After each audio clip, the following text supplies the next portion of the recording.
Nowadays, there are many people who feel stressed and burnt out. So how can we manage stress? The first tip would be that you want to make sure that you avoid decision fatigue.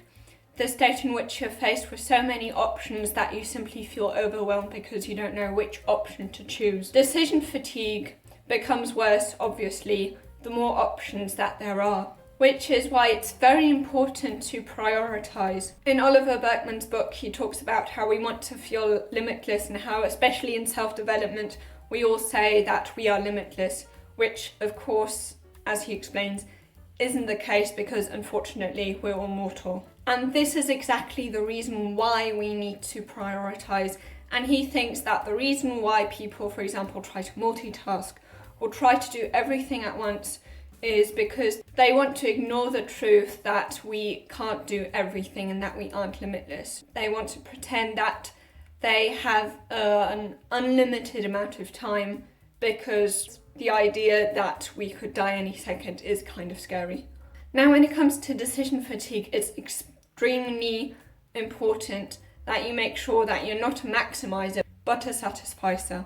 So what that basically means is that maximizers are those kinds of people who try to always find the best option. They always want the best option.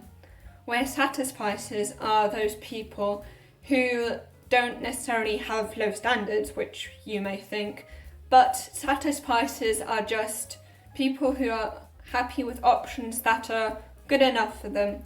Now, these might also be high standards, but they are not looking for the absolute best. Now, maximizers, their problem is that if they are always looking for the absolute best option, as soon as they've made a decision and they notice that there's a better option out there, they're going to feel really bad about it.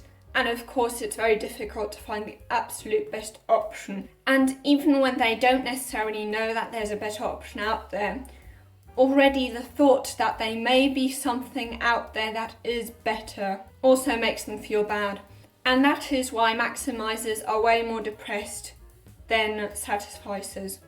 And even if maximizers choose the option that is better than the satisficer, the maximizer is going to be less happy with their option because they're always trying to meet that ideal standard. And now the second tip would be that you really want to make sure that you take breaks. And the reason is that, as Andrew Huberman, Stanford neuroscientist, explains, at the beginning of each task, our dopamine levels are quite high. But with time, our dopamine levels decline more and more until after 19 minutes, we're totally depleted of dopamine. And this is the time when we really need a break. And also you want to make sure that, because these ultradian cycles, these 90-minute cycles, should be work sessions that are very intense if you want to be productive.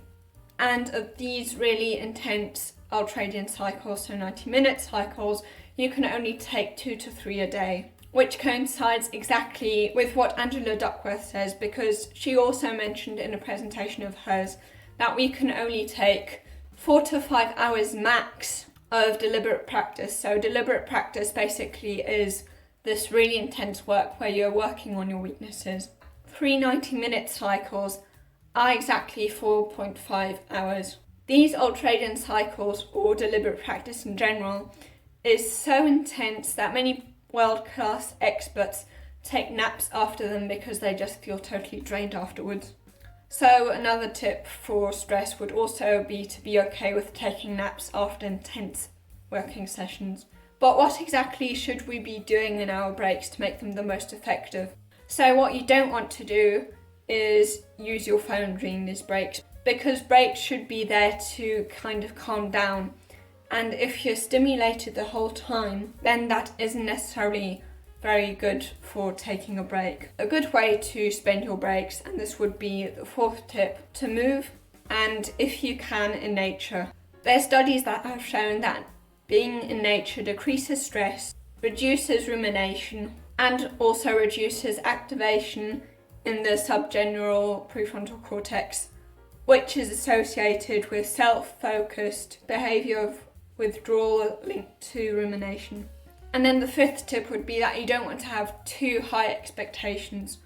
You can't do everything right, which is why Oliver Burkeman also thinks that you shouldn't just have a list of goals that you want to achieve, but also don't try to succeed at this goal in the slightest kind of list. So that when you notice that you're not necessarily doing well in an area that isn't your priority at that moment, you don't feel distressed because you know, well, okay, I'm not doing too well here, but that is because I'm trying to prioritize and concentrate on something that's more important to me at the time. Now, if you have this problem that you have very high expectations of yourself and you want to find out how you can have high expectations, of course you still don't want to have too high expectations, but if you want to find out how you can still have high expectations without feeling disappointed, you can watch this video here.